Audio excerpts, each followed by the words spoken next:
नमस्कार, टीवी 27 देख रहे हैं आप। मैं हूं आपके साथ पूजा झा। बुलेटिन का आगाज करेंगे अहम खबर के साथ। किसानों ने आज ग्रामीण भारत बंद बुलाया है। संयुक्त किसान मोर्चा ने भारत बंद का ऐलान किया था और ग्रामीणों से अपील की थी कि इस आंदोलन में शामिल हो। किसान नेता राकेश टिकैत की अपील पर प्रदर्शन किया जा रहा है।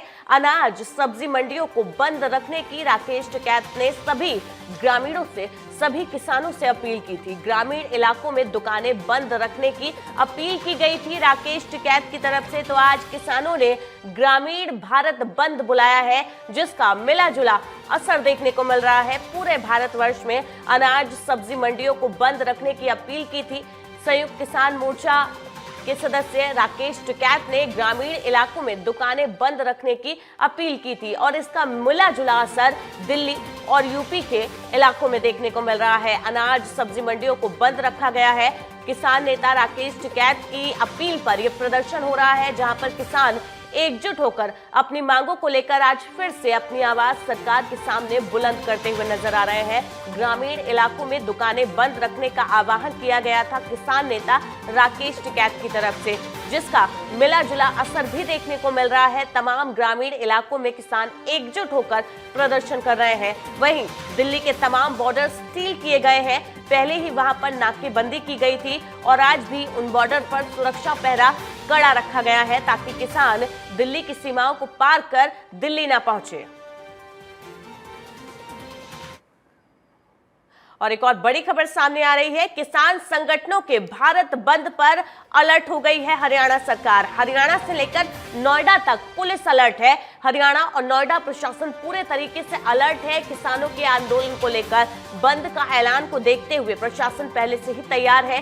भारत बंद को लेकर नोएडा में धारा 144 लागू की गई है। आपको बता दें, पूरे भारतवर्ष में किसानों ने आज बंद का आह्वान किया था। किसान संगठनों के भारत बंद पर पुलिस प्रशासन पहले से ही अलर्ट है। हरियाणा और नोएडा तक अलर्ट जारी किया गया है। धारा 144 नोएडा में लागू की गई है। तमाम बॉर्डर्स पर दिल्ली पुलिस सील है और वहां पर तैनात है। बॉर्डर्स पहले ही सील किए जा चुके हैं। सुरक्षा व्यवस्था को कड़ा किया गया है। हर जगह पर पुलिस का कड़ा पहरा है।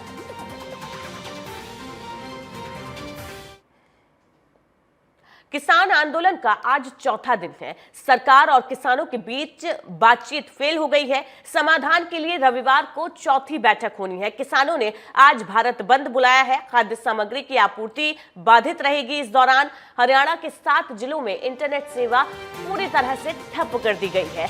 समाधान के लिए अब चौथी बैठक होगी रविवार को। किसानों ने आज भारत बंद बुलाया है। सभी ग्रामीण इलाके के किसानों से भारत बंद की अपील की गई थी, जिसकी वजह से तमाम इलाकों में खाद्य सामग्री की आपूर्ति बाधित रही। हरियाणा के 7 जिलों में इंटरनेट सेवा ठप रही है। किसान आंदोलन के चौथे दिन मिला जुला असर देखने को मिल रहा है। इससे पहले सरकार और किसानों के बीच में बातचीत हुई है। उस बातचीत में कोई समाधान नहीं निकल पाया है। वो बातचीत किसी नतीजे पर नहीं पहुंची, जिसके बाद अब चौथी बैठक रविवार को होगी किसानों और सरकार के बीच में, प्रशासन के बीच में। अब देखना होगा चौथी बैठक में क्या कुछ समाधान निकलकर सामने आता है। और किसानों के विरोध प्रदर्शन पर यूपी के डिप्टी सीएम केशव प्रसाद मौर्य का बयान सामने आया। उन्होंने कहा, केंद्र सरकार के वरिष्ठ नेता किसानों से लगातार बातचीत कर रहे हैं, इसलिए इस विरोध का कोई मामला बनता ही नहीं है। ये विरोध होना ही नहीं चाहिए था। ये सभी आप और कांग्रेस, यहां तक कि कम्युनिस्ट पार्टियां भी इसका फायदा उठाने की कोशिश कर रही हैं, लेकिन वो सफल नहीं होंगे, क्योंकि किसानों का विरोध प्रकृति में अराजकतावादी नहीं हो सकता। और बातचीत भी जारी है। लगातार प्रशासन की तरफ से भी किसानों से बातचीत करने की कोशिश की जा रही है, उन्हें समझाया जा रहा है। डिप्टी सीएम का ये बयान आप सुनिए। सीबीएसई की है, केंद्र सरकार के बहुत सीनियर मंत्रीगणों का प्रतिनिधिमंडल बातचीत कर रहा है, तो ऐसे समय में यह आंदोलन का कोई औचित्य भी नहीं है। और दूसरा, जो किसानों की आड़ में कांग्रेस हो, आम आदमी पार्टी हो, कम्युनिस्ट पार्टी हो, यह सब जो रोटी सेकने की कोशिश कर रहे हैं, इससे इनको फायदा नहीं होगा। किसानों का आंदोलन कभी अराजक नहीं हो सकता है। किसानों का आंदोलन अगर कोई है तो वो सरकार जब बातचीत कर रही है तो बातचीत करें, उसके अलावा कुछ है नहीं। आज से बोर्ड की परीक्षाएं सीबीएसई की हैं, बच्चों तक को आने जाने में परेशानी हो रही है, लोगों को असुविधा हो रही है। तो आंदोलन का मतलब अराजकता नहीं है, और जब सरकार बातचीत कर रही है तब ऐसे समय में आंदोलन को इस प्रकार से करने की कोशिश करना, जब कुछ ही दिनों के बाद चुनाव है, मेरे को तो एक किसान पुत्र होने के नाते मैं ये कह सकता हूँ कि यह आंदोलन किसानों का नहीं है। किसानों को तो बरगला करके कुछ संख्या में जरूर बुलाए हैं उसके अंदर, लेकिन यह आंदोलन कोई और चला रहा है। एक आखिरी सवाल रहेगा। कांग्रेस नेता अजय माकन ने ट्वीट कर बताया कि यूथ कांग्रेस के बैंक खाते और कांग्रेस पार्टी के खाते जो सीज किए गए थे अब इनकम टैक्स विभाग के ग्रहण अधिकार के साथ संचालित किए जा सकते हैं। माननीय आईटीएटी दिल्ली ने निर्देश के बाद ये खाते फिर से संचालित हो रहे हैं। अब इस पर मामले में अंतरिम राहत की प्रार्थना पर बुधवार को सुनवाई की जाएगी। इससे पहले आज सुबह कांग्रेस नेता अजय माकन ने कहा था कि हमें कल जानकारी मिली थी कि बैंक हमारे द्वारा जारी किए जा रहे चेक का सम्मान नहीं कर रही है। आगे की जांच करने पर हमें पता चला कि यूथ कांग्रेस के बैंक खाते फ्रीज कर दिए गए हैं, कांग्रेस पार्टी के खाते भी सीज कर दिए गए हैं। इनकम टैक्स ने यूथ कांग्रेस और कांग्रेस पार्टी से 210 करोड़ रुपए की रिकवरी मांगी है। हमारे खातों में क्राउड फंडिंग का पैसा फ्रीज कर दिया गया है। चुनाव से ठीक 2 हफ्ते पहले जब विपक्ष के खाते फ्रीज कर दिए जाते हैं तो ये लोकतंत्र को फ्रीज करने के बराबर है। उन्होंने कहा, अभी हमारे पास खर्च करने के लिए, बिजली बिल भरने के लिए, अपने कर्मचारियों को वेतन देने के लिए पैसे नहीं है। सब कुछ प्रभावित होगा। न केवल न्याय यात्रा बल्कि सभी राजनीतिक गतिविधियां इससे प्रभावित होंगी। लगभग 25 करोड़ रुपया हमारा इकट्ठा हुआ है जो हमारे देश के अंदर, जिसमें 95% से भी ज्यादा पैसा 100 रुपए से भी कम यूपीआई से लोगों ने जमा कराया है। यूथ कांग्रेस का जो पैसा है, यूथ कांग्रेस की मेंबरशिप ड्राइव का पैसा है, और वो पैसा इनकम टैक्स ने, भारत सरकार ने फ्रीज कर दिया है। हैरानी और दुख की बात है। और दूसरी तरफ जो कॉर्पोरेट बॉन्ड्स का पैसा, जो सुप्रीम कोर्ट ने जिसको अनकॉन्स्टिट्यूशनल कर दिया है, वो भारतीय जनता पार्टी के पास में वो पूरा पैसा है और उसको वो खर्च कर रही है। तो लोकतंत्र कहां पे हमारे देश के अंदर जिंदा रहेगा? मैं इसलिए आज आपको बताना चाहता हूं और कहना चाहता हूं दुख से कि हमारे देश के अंदर लोकतंत्र खत्म हो गया है। लोकतंत्र पे बेड़ियां लग गई हैं, लोकतंत्र पे तालाबंदी हो गई है। ये कांग्रेस के अकाउंट के ऊपर तालाबंदी या बेड़ियां नहीं है, ये लोकतंत्र के ऊपर तालाबंदी और बेड़ियां हैं। चुनाव से 2 हफ्ता पहले अगर किसी भी पॉलिटिकल पार्टी के अकाउंट जब फ्रीज हो जाते हैं, उसके ऊपर तालाबंदी हो जाती है, तो ये लोकतंत्र के लिए इससे ज्यादा चिंता और दुख की बात नहीं हो सकती। क्या हमारे देश के अंदर एक पार्टी का ही सिस्टम रहेगा? क्या हमारे लोकतंत्र के अंदर वन पार्टी पॉलिटिक्स हमारे देश के अंदर रहेगी? बाकी सभी के सभी पार्टियों के अकाउंट्स फ्रीज हो जाएंगे? बाकी पार्टीज को क्या रहने का अधिकार नहीं है? तो अजय माकन का यह बयान, और सीधे बीजेपी पर आरोप लगा रहे हैं क्या देश में एक ही पार्टी का वर्चस्व रहेगा? विपक्ष के खातों को इस तरीके से फ्रीज करना, वो भी चुनाव से कुछ महीने पहले, ये लोकतंत्र की हत्या है। कांग्रेस के बैंक खाते और कांग्रेस पार्टी के खाते जो सीज कर दिए गए थे, अब इनकम टैक्स विभाग के ग्रहणाधिकार के साथ संचालित किया जा सकता है। माननीय आईटीएटी दिल्ली ने निर्देश के बाद ये खाते फिर से संचालित हो रहे हैं। अब इस मामले में अंतरिम राहत की प्रार्थना पर बुधवार को सुनवाई की जाएगी। इससे पहले आज सुबह कांग्रेस नेता अजय माकन ने कहा था कि हमें कल जानकारी मिली थी कि बैंक हमारे द्वारा जारी किए जा रहे चेक का सम्मान नहीं कर रही है। आगे की जांच करने पर हमें पता चला कि यूथ कांग्रेस के बैंक खाते फ्रीज कर दिए गए हैं। इसके पीछे की वजह वो जानना चाहते हैं। चुनाव से कुछ हफ्ते पहले यूथ कांग्रेस के बैंक खाते फ्रीज करना, क्या ये लोकतंत्र है? क्या देश में एक ही पार्टी का वर्चस्व रहेगा? विपक्ष को पूरी तरह से खत्म करने के लिए मोदी सरकार काम कर रही है? क्या विपक्ष की आवाज को इस तरह से दबाया जाएगा कि जनता के बीच में वो आवाज पहुंच ही ना पाए? इस तरह से बैंक खाते फ्रीज करने से बहुत कुछ प्रभावित होगा। कांग्रेस पार्टी की जो न्याय यात्रा निकल रही है, राहुल गांधी की न्याय यात्रा, वो प्रभावित होगी। इसके अलावा सोशल मीडिया पर जो कर्मचारी काम कर रहे हैं और तमाम जो कांग्रेस के लिए काम कर रहे हैं, उन सभी का वेतन इससे प्रभावित होगा। इससे सरकार क्या साबित करना चाहती है, क्या चाहती है? ये लोकतंत्र की हत्या है और वो इसका विरोध करेंगे, डटकर सामना करेंगे। कांग्रेस कोषाध्यक्ष अजय माकन का ये बयान सामने आया है कि कांग्रेस से 210 करोड़ रुपए की रिकवरी मांगी गई है। हमारे खातों को सीज कर दिया गया है और वो भी इस समय में, जब आने वाले कुछ समय में चुनाव है और उस चुनाव में पैसों की जरूरत पड़ती है, उन खातों को जिनको सीज किया गया है उसमें क्राउड फंडिंग का पैसा भी था, उसको भी सीज कर दिया है। ऐसे में बड़ी संकट पार्टी के सामने खड़ी हो सकती है। कई तरह की चीजें प्रभावित होंगे, इससे चुनाव भी प्रभावित होगा। चुनाव में खर्च के लिए पैसे की जरूरत होगी, उसके लिए भी काफी मुश्किलों का सामना अब कांग्रेस पार्टी को करना पड़ सकता है। अजय माकन आरोप लगा रहे हैं केंद्र सरकार पर कि ये तानाशाही है, ये लोकतंत्र की हत्या है। चुनाव से पहले विपक्ष की आवाज को इस तरह से दबाना ये बिल्कुल भी न्यायोचित नहीं है। जनता को धोखा दिया जा रहा है, जनता को बरगलाने के लिए, उनको दिखाने के लिए विपक्ष को कमजोर किया जा रहा है। ये तमाम आरोप अजय माकन ने केंद्र सरकार पर लगाए हैं।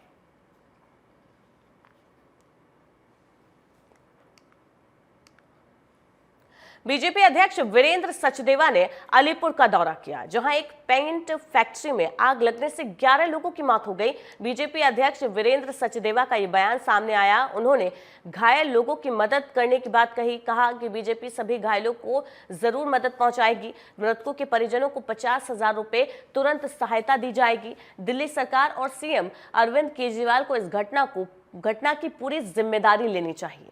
तो बीजेपी अध्यक्ष वीरेंद्र सचदेवा अलीपुर पहुंचे थे, जहां पर उन्होंने फैक्ट्री हादसे में घायल हुए लोगों से मुलाकात की और उन्हें मदद का आश्वासन दिया। साथ ही साथ कांग्रेस और आप सरकार पर आरोप लगाया कि वो इस घटना की पूरी जिम्मेदारी ले।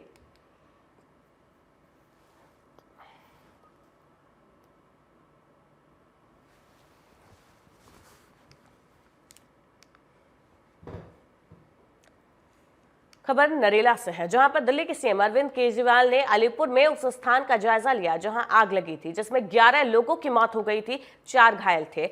उन्होंने कहा कि यह बहुत दुखद घटना है। एक पेंट फैक्ट्री में आग लग गई, 11 लोगों की मौत हो गई, 4 घायल बताए जा रहे हैं। मृतकों के परिवारों को 10-10 लाख रुपए मुआवजा दिया जाएगा। मृतक गंभीर रूप से जो घायल हुए हैं इस हादसे में, उनको 2-2 लाख रुपए की राशि और मामूली रूप से घायल हुए लोगों को 20,000 रुपए की आर्थिक मदद दी जाएगी। बताया जा रहा है दमकल की गाड़ियां देर से मौके पर पहुंची थी, जिसकी वजह से इतना बड़ा हादसा हुआ और 11 लोगों को अपनी जान गंवानी पड़ी। कई लोग घायल हैं जिनका अस्पताल में उपचार चल रहा है। हादसे के बाद मुख्यमंत्री अरविंद केजरीवाल भी घटनास्थल पर पहुंचे और घायलों से मुलाकात की, उन्हें आश्वासन दिया। मृतकों के परिजनों को 10-10 लाख के मुआवजे का ऐलान किया। साथ ही साथ जो घायल हुए हैं उन्हें 50,000 और जिनको मामूली चोटें आई हैं उनको 20-20,000 रुपए की आर्थिक मदद दी जाएगी।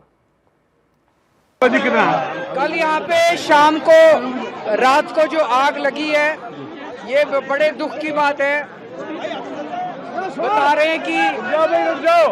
रहे हैं कि पेंट की फैक्ट्री थी और हम जानते हैं कि पेंट कितना ज्वलनशील पदार्थ होता है और वहाँ पे उसमें आग से जो सारा इसका केमिकल था वो बता रहे हैं नालियों में बहने लग गया और नालियों में भी आसपास के इलाके में सारे में आग लग गई। आसपास की दुकानें, आसपास के घर, कईयों में आग लग गई। इसमें 11 लोगों की मृत्यु हुई है, 4 लोग घायल बताए जा रहे हैं।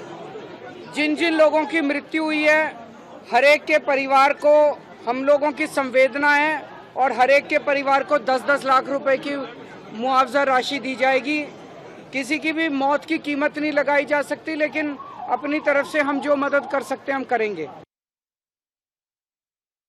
खबरों में आगे बढ़ेंगे। पश्चिम बंगाल में संदेश खाली हिंसा पर बड़ी खबर सामने आ रही है। बीजेपी का केंद्रीय प्रतिनिधि मंडल को रोका गया है। पुलिस ने बीजेपी के प्रतिनिधि मंडल को रोक दिया है। सरबेरिया रामपुर इलाके के पास पुलिस ने बीजेपी के प्रतिनिधि मंडल को आगे जाने से रोका। बीजेपी के 6 सदस्यीय प्रतिनिधि मंडल, 2 केंद्रीय मंत्री और 4 सांसद शामिल थे, जो उस इलाके में जा रहे थे जहां पर हिंसा हुई थी संदेश खाली में, लेकिन पुलिस द्वारा बीजेपी के प्रतिनिधि मंडल को रोक दिया गया बीच रास्ते में ही। ये बड़ी खबर सामने आ रही है पश्चिम बंगाल से, जहां पर संदेश खाली हिंसा की जगह पर बीजेपी का केंद्रीय प्रतिनिधि मंडल आज जा रहा था, जिसको बीच रास्ते में ही पुलिस द्वारा रोका गया है। पुलिस का कहना है कि उन्हें आगे जाने की, आगे भेजने की परमिशन उनके पास नहीं है, इसलिए उन्हें बीच रास्ते में रोका जा रहा है। सरबेरिया रामपुर इलाके के पास ही बीजेपी के केंद्रीय प्रतिनिधि मंडल को रोक दिया गया है। बता दें, बीजेपी के 6 सदस्यीय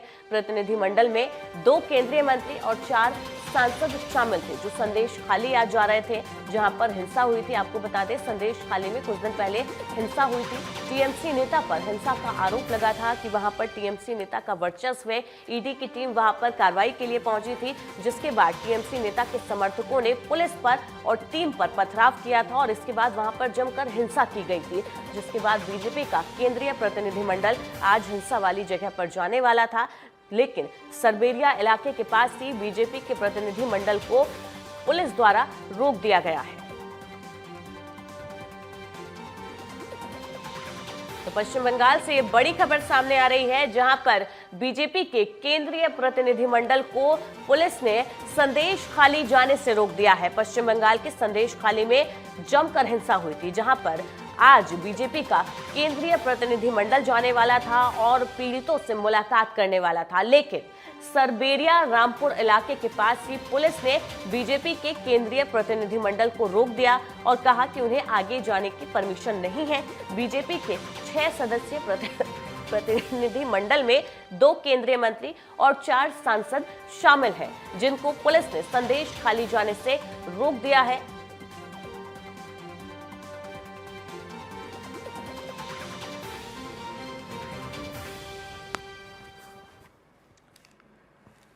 वही संदेश खाली हिंसा पर बीजेपी सांसद लॉकेट चटर्जी का ये बयान सामने आया। उन्होंने कहा, यह अत्याचार है, आगे आना होगा, एनआईए जांच चाहिए, उन्हें मौत की सजा दी जानी चाहिए जिन्होंने ये हिंसा की है, और कुछ नहीं। हम हमले की निंदा करते हैं।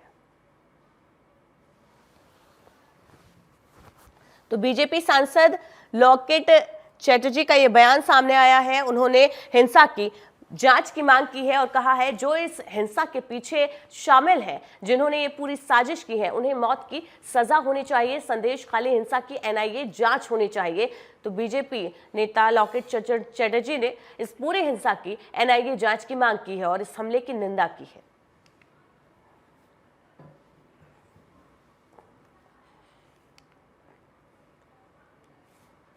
यूपी के सीएम योगी आदित्यनाथ ने कहा कि हम चाहते हैं सरकार और युवाओं के बीच में कोई दूरी ना हो, इसलिए जब हम स्मार्टफोन या टैबलेट देते हैं तो ये सुनिश्चित करते हैं कि ये युवाओं से जुड़ी सभी योजनाओं से जुड़ा हो।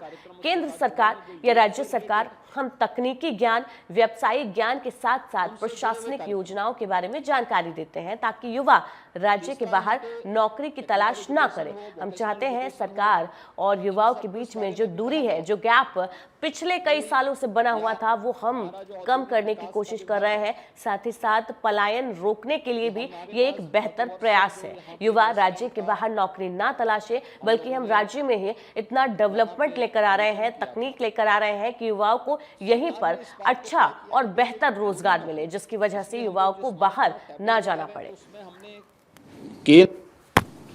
सरकार ने इस बात को तय किया कि भाई ये दूरी न हो, इसलिए हम लोग जो स्मार्टफोन और टैबलेट भी दे रहे हैं, तो उसमें हमने केंद्र या राज्य शासन से जुड़े हुए वे सभी कार्यक्रम उसके साथ जुड़े हुए जो यूथ से रिलेटेड हैं,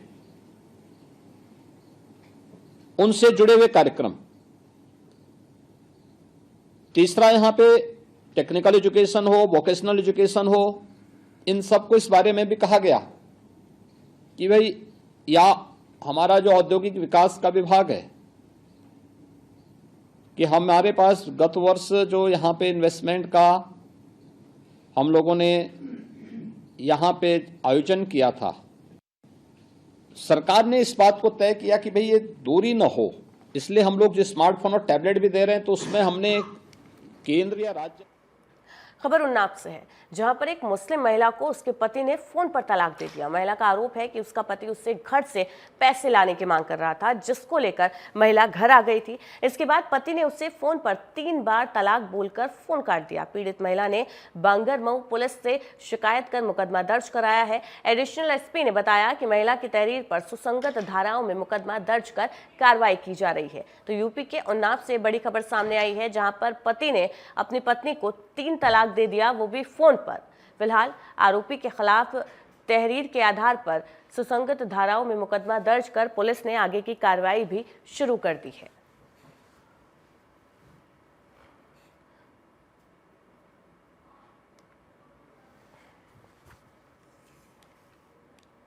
ये मामला आया हुआ है, इस संबंध में थाना बांगर मोड़ में मुकदमा लिखा।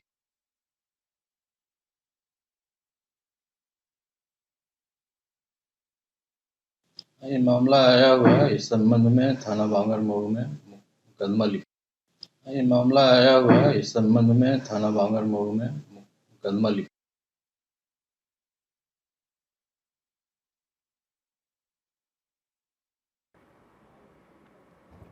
खबर बुलंदशहर से है, जहां पर जिला बाल संरक्षण इकाई ने नाबालिग किशोरी के विवाह को रुकवा दिया। नाबालिग किशोरी की बारात को लौटना पड़ा। 16 साल की उम्र में नाबालिग की शादी हो रही थी। दूल्हे की उम्र मात्र 20 साल से ज्यादा थी। जिला बाल संरक्षण इकाई ने पुलिस सुरक्षा के बीच नाबालिग की शादी रुकवाई। बाल कल्याण समिति ने नाबालिग के परिजनों की काउंसलिंग को नाबालिग किशोरी को सौंप दी है।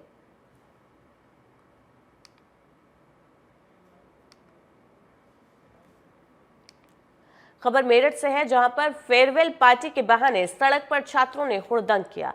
गंगानगर की सड़कों पर कई गाड़ियों से छात्रों ने हुड़दंग किया। हाथों में डंडे, कलर स्मॉग के लिए छात्र हुड़दंग कर रहे हैं। ये सभी छात्र गंगानगर के निजी शिक्षण संस्थान के छात्र बताए जा रहे हैं।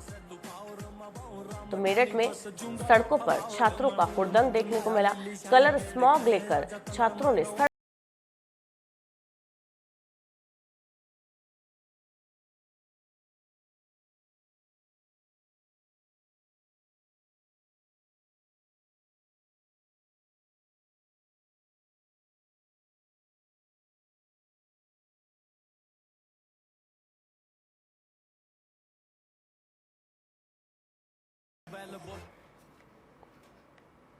और लखनऊ से बड़ी खबर सामने आ रही है। मंदिर बीकेटी थाने को बम से उड़ाने की धमकी मिली है। चिट्ठी मिलने के बाद जिला प्रशासन में हड़कंप मच गया, पुलिस अलर्ट हो गई है। लखनऊ से इस वक्त की बड़ी खबर सामने आ रही है। मंदिर और बीकेटी थाने को बम से उड़ाने की धमकी दी गई है। असामाजिक तत्वों द्वारा एक चिट्ठी दी गई है। चिट्ठी में थाने और मंदिर को बम से उड़ाने की बात कही गई है, जिसके बाद जिला प्रशासन में हड़कंप मच गया है। पुलिस को अलर्ट कर दिया गया है। पुलिस ने एफआईआर दर्ज कर मामले की जांच भी शुरू कर दी है और मंदिर और थाने के बाहर पुलिस बल तैनात है। वहां पर जांच टीम पहुंची है और पूरे इलाके की, पूरे परिसर की जांच की जा रही है। बम निरोधक दस्ता वहां पर मौजूद है और पूरे इलाके की जांच की जा रही है। चिट्ठी मिलने के बाद जिला प्रशासन में हड़कंप मच गया है। लखनऊ से इस वक्त की बड़ी खबर सामने आ रही है, जहां पर अचानक से एक चिट्ठी मिलती है जिसमें मंदिर और बीकेटी थाने को बम से उड़ाने की बात कही जा रही है। इस तस्वीर में आप देख सकते हैं, ये वही चिट्ठी है जिसमें मंदिर और थाने को बम से उड़ाने की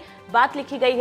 इस चिट्ठी पर तुरंत एक्शन लेते हुए जिला प्रशासन ने पुलिस बल को अलर्ट कर दिया है। साथ ही साथ बम निरोधक दस्ता भी इलाके और मंदिर के आसपास मौजूद है और पूरे परिसर की जांच की जा रही है। साथ ही साथ रिपोर्ट दर्ज कर इस मामले की जांच भी पुलिस द्वारा शुरू कर दी गई है। नीतीश कुमार को दोबारा मौका देने पर बिहार के पूर्व सीएम और राजद प्रमुख लालू प्रसाद यादव का आज बयान सामने आया। उन्होंने कहा, अब आएंगे तो देखेंगे, खुला ही रहता है हमारा दरवाजा। अब चले गए हैं तो उन्हें रोका नहीं जा सकता, लेकिन अब आना चाहेंगे तो देखेंगे। चलो फिर मौका देंगे, आएंगे तो अब आएंगे तो देखेंगे। मौका दे सकते। दरवाजा खुला हुआ है नीतीश जी के लिए, क्या खुला ही रहता है दरवाजा में, क्या करो। चलो अब नारायणपुर में भिलाई इस्पात संयंत्र के तत्वाधान में संचालित राव घाट लौह माइंस के आश्रित ग्रामीणों में गांव में स्थान नहीं मिलने से ग्रामीण खासा नाराज है। 11 गांव के सैकड़ों लोगों ने जिला कलेक्टर विपिन मांझी से मिलकर 11 गांव को राव घाट माइंस के गोद ग्राम में शामिल किए जाने की मांग रखी। ग्रामीणों का कहना है, पहले में किए गए सर्वे में कुल 22 गांव को गोद ग्राम के अंतर्गत रखे जाने की बात कही गई थी, लेकिन 11 गांव को गोद ग्राम की सूची से हटा दिया गया, जबकि माइंस के खुलने से सभी गांव प्रभावित हो रहे हैं। नाराज ग्रामीणों ने मांगे पूरी नहीं होने पर आंदोलन की भी बात कही है। तो नारायणपुर में जिला कलेक्टर से 11 गांव के ग्रामीणों ने इकट्ठा होकर मुलाकात की।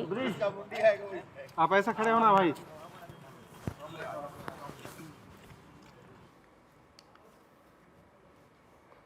खबर बहराइच के ताल्लुक से है, जहां पर अब्दुल जिशान समाजवादी लोहिया वाहिनी के राष्ट्रीय सचिव बने हैं। लखनऊ से जारी हुई लिस्ट में अब्दुल जिशान को यह बड़ी जिम्मेदारी मिली है।